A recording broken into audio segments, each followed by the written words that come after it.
आज देश के सबसे बड़े बैंक एसबीआई ने मार्च तिमाही में दमदार नतीजे पेश किए। बैंक का मुनाफा 9,114 करोड़ रुपए से बढ़कर 16,695 करोड़ रुपए पर चला गया।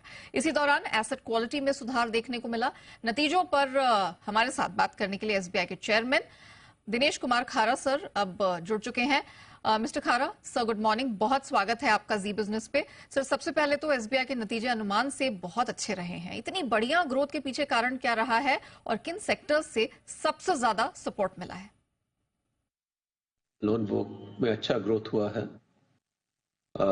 ऑलमोस्ट 16% के करीब का ग्रोथ है और साथ ही साथ हमारा यील्ड ऑन एडवांसेस इंप्रूव हुआ है। और यील्ड ऑन एडवांसेस इंप्रूव होने का कारण हमारे जो डिपॉजिट का कॉस्ट है वो हमने केप्ट इन चेक।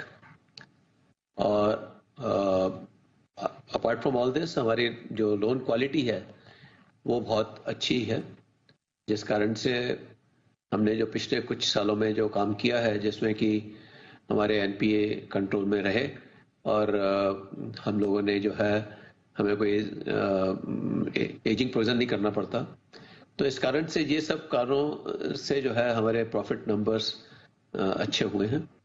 और आशा करते हैं कि जैसा हम लोगों ने इन्वेस्टमेंट किया है अपने यहाँ पर अपने जो स्किल्स को इम्प्रूव करने के लिए और अपने मैन पावर को एडिशनल स्किल प्रोवाइड करने के लिए, तो उस कारण से हमें आने वाले दिनों में भी हम लोग इस तरह की क्वालिटी मेंटेन कर पाएंगे। खारा सर, ईसीएल ये अभी काफी बहुचर्चित विषय हो गया है पूरे बैंकिंग स्पेस के लिए।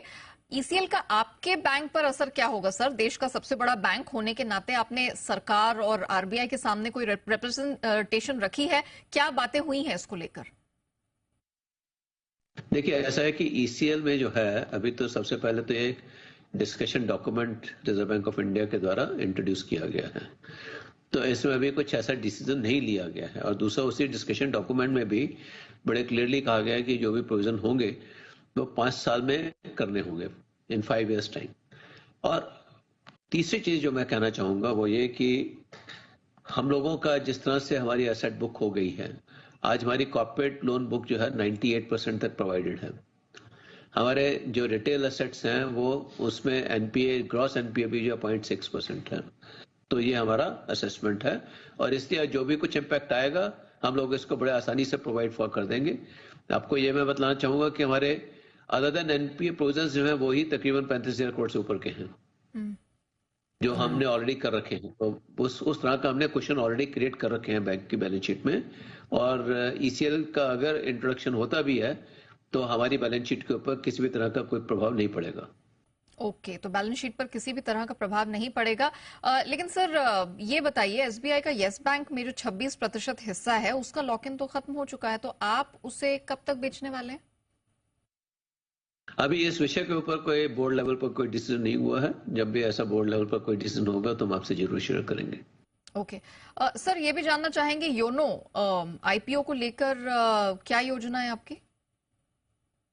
योनो तो हमारे लिए एक डिस्ट्रीब्यूशन चैनल है, वो तो हम उसका कोई आईपीओ वगैरह नहीं हमारे विचार में है।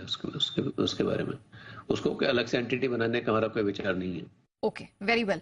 सर, एक और सवाल, वेज रिवीजन का नतीजों पर कितना असर पड़ा है? वेज रिवीजन का हमने ऑलरेडी प्रोविजन कर दिया है। नवंबर से हम लोग इसमें प्रोविजन कर रहे हैं। 500 करोड़ रुपए का हर मंथ हम प्रोविजन करते हैं, तो वो पूरा प्रोविजन हमने कर दिया हुआ है। तो जो उसका कोई, हमें नहीं लगता कि उसका कोई भी विशेष रूप से इम्पैक्ट आएगा।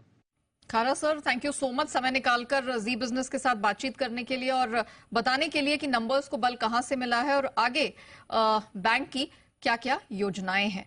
तो एसबीआई का मैनेजमेंट क्लियरली ईसीएल को लेकर उन्हें नहीं लगता है कि बैलेंस शीट किसी भी तरह से प्रभावित होती हुई नजर आ रही है और पूरी योजनाएं उन्होंने आपके साथ शेयर